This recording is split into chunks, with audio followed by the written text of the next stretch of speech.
Mga tol,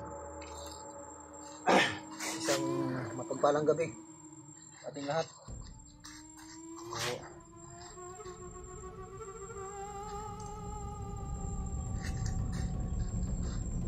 Hindi ako matutulog ngayon mga tol. Dito ako sa gilid ng bahay mga tol. Hindi ako matutulog ngayon. Aabangan ko mga tol yung mga ano mga dumating ng mga nangyayari dito sa aking tahanan. Katulad ng alam na ninyo na halos gabi-gabi na lulusob kami dito, pero hindi ko pa kumpirmado kung ano ba talaga yung lumulusob dito sa amin. Pangalawang bisis na nangyari mga tol, at kahapon lang ay kumakatok na nga yung lumulusob dito sa akin. Habang natutulog yung mga anak ko, yung mag-ina ko mga tol, nandito ako sa labas nakabantay, nakaabang. So,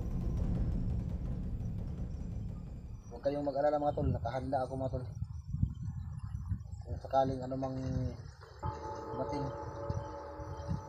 So, hanggang magdamag ako mga tol dito, aabangan ko mga tol. Tingnan natin kung babalik ba yun.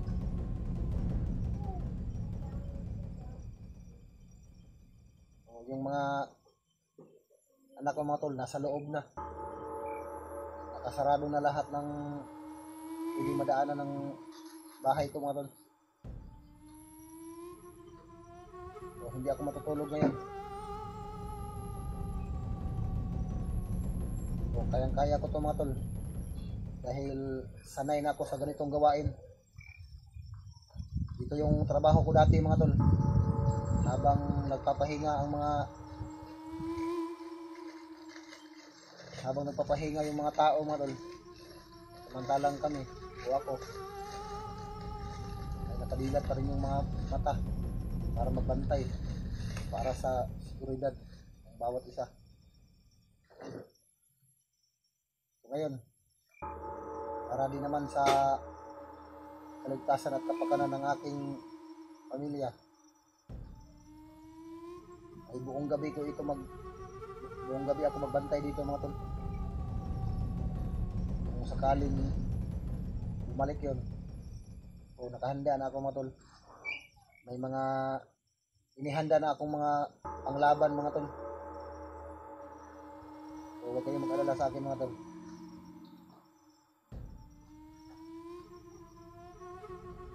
Akala siguro nila natatakot ako sa kanila mga tol.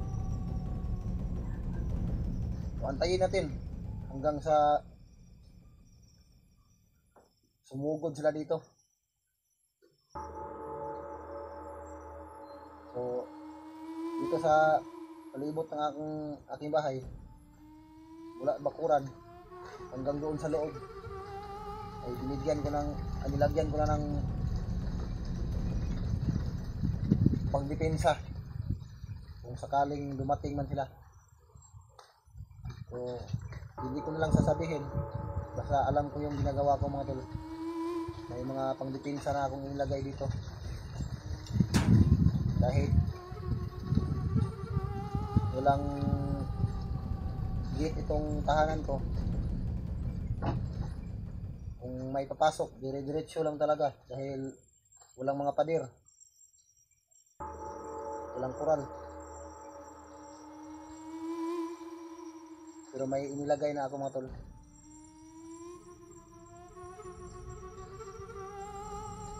Mabibitag talaga sila kung nalapit sila mga tol.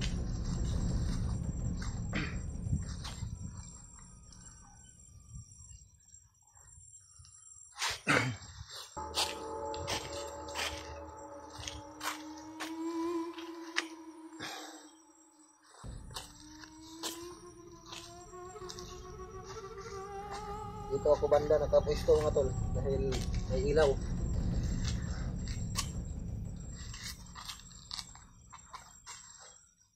Malapit kasi ako sa poste mga tol. So, nagkataon na maganda yung panahon. Walang ulan. Kung sakaling uulan man,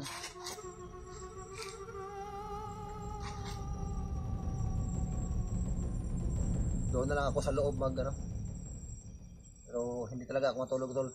Babantayan ko talaga mga tol, dahil alam ko na babalik din yung mga yon, kung ano man yun mga tol. Kung sakaling bumalik sila, hindi ko sasayangin yung pagkakataon.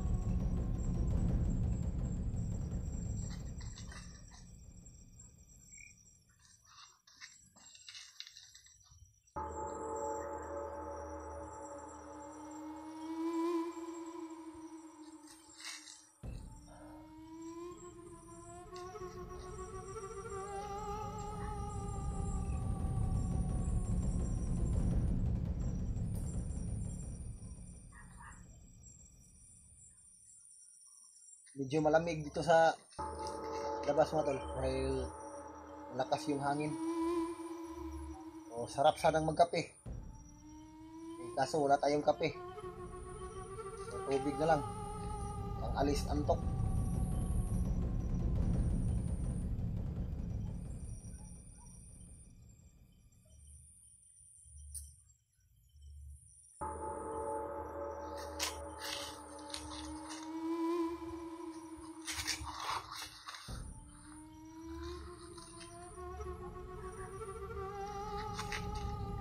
So hindi talaga ako matutulog mga tol, dahil sanay na ako ito sa gawain. Katulad ng sinabi ko kanina, ito yung trabaho ko dati.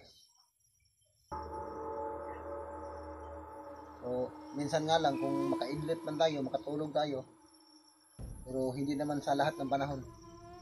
Katulad ngayon, nasa mabigat na sitwasyon tayo.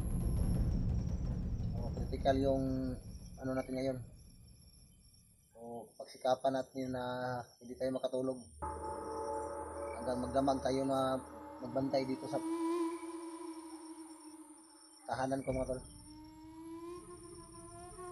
Pero yung asawa ko, mga anak ko, so, nakasafety na sila sa loob. So lahat ng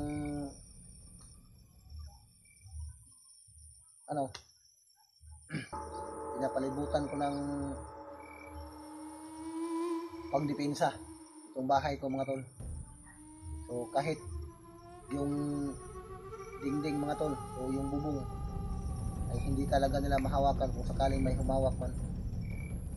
O nilagyan ko ng mga kuan mga tol. Ginamit ko na yung orasyon ko mga tol.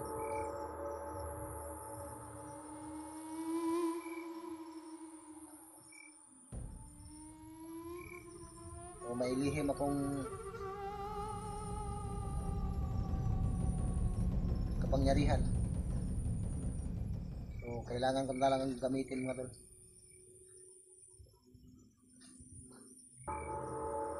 So may aso din ako dito mga tol, pero yung kulay ng aso ko puti, pati yung pusa ko. Pero matapang tong aso ko mga tol. Problema nga lang yung aso ko, nung dumating yung nung lumusod sila dito, natamimi yung aso ko mga tol. Halos hindi makagalaw yung aso ko. Walang busis yung aso ko mga tol. Gusto niyan tumahol, pero kung makatahol man siya, mahina yung busis ng aso ko. Parang natatakot din yung aso ko mga tol.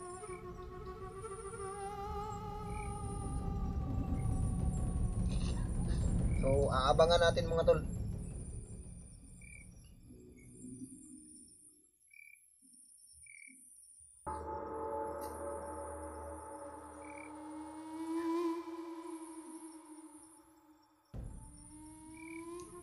O hindi ito pang mga tol. Hindi ito pang yayabang mga tol. Tabla-tabla na talaga mga tol kung sakaling lulusob sila uli. So ginagawa ko ito para din sa kapakanan ng aking mag-ina. Dahil kung sakaling babalik sila yung mga yon, hindi ko sasayangin yung pagkakataon mga tol.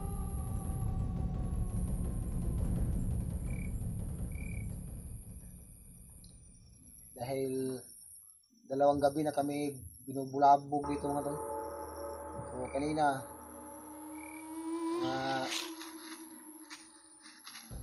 kaninang umaga mga banda alas 8 hanggang tanghali. So may napapansin ako dito mga tol. Pero hindi pa kumpirmado. May mga dumaan kasi dito na hindi ko nakikilala. Bago sa paningin ko mga tol.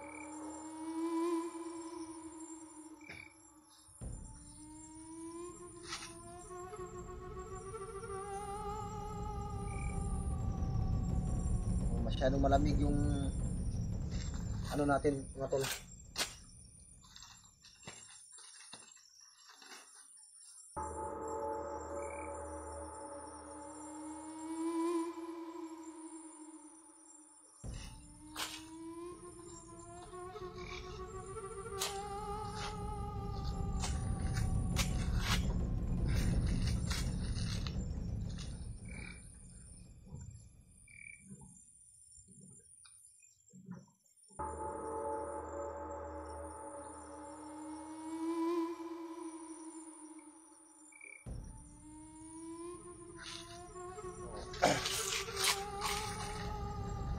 Napakalakas ng hangin mga tol.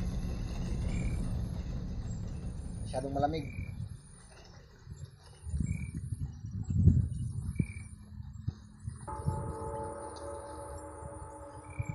Sarap sanang magkape kaso wala tayong kape.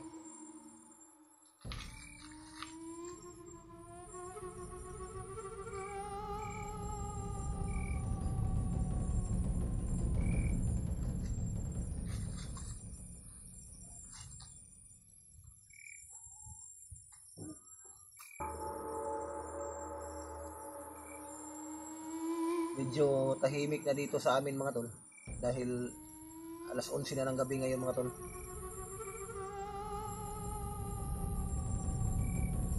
Alas 11:33 na ng gabi ngayon mga tol. Kaya malamig yung hangin.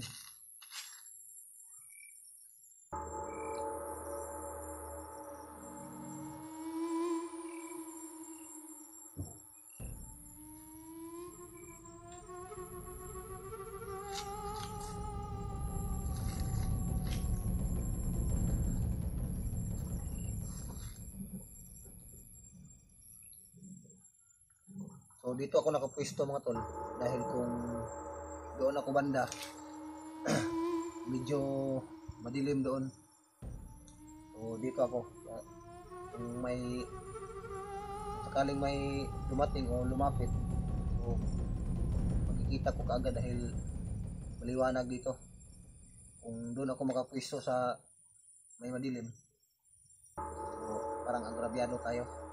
So, kung dito kung sakaling may lumapit man ikita natin kaagad. So tumatahol na yung aso mga tol. So ready na tayo mga tol dahil tumatahol na yung mga aso. Ito na yung sinyalis mga tol dahil iba na yung pakiramdam ko. Parang umiinit na yung katawan ko mga tol. So may naririnig na ako mga tol, parang tumatakbo. Yung bakas ng mga paa na tumatakbo mga tol. So nandito lang sa paligid mga tol. Antayin lang natin yung mga tol. Kung ano yung mga kaganapan na mangyayari ngayon mga tol. Huwag kayong mag-alala. Tatablahin ko ito mga tol. So hindi lang ako basta-basta malapit ito mga tol. Dahil may mga ano dito na nilagay ko. Yung tawag nun sa Tagalog, sa Bisaya, taga. Yung pangbingwit ng isda mga tol. So, nilagay ko dito. Kung sakali may lumapit, sigurado mabibitag sila. So matatalim yun mga tol, mga taga na inilagay ko. So, sa likuran. Kung sakali dito sila lulusob sa likuran ko, mahuhuli sila ng ano, yung pangbingwit ng isda.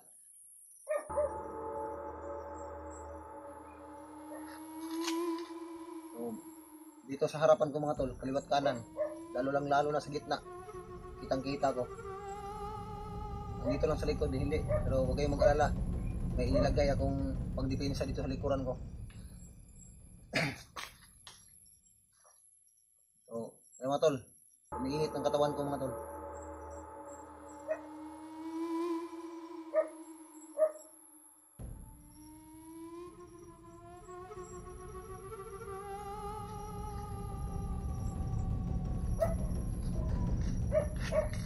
So, yung kalaban natin mga tol, yung isa gumagapang sa lupa at yung isa doon sa himpapawid. Lumilipad yung kalaban natin dahil sa nakita ng asawa ko mga tol, may malaking ibon na lumilipad na sinlaki ng tao. At yung isa na parang aso mga tol, yun ang gumagapang sa lupa mga tol.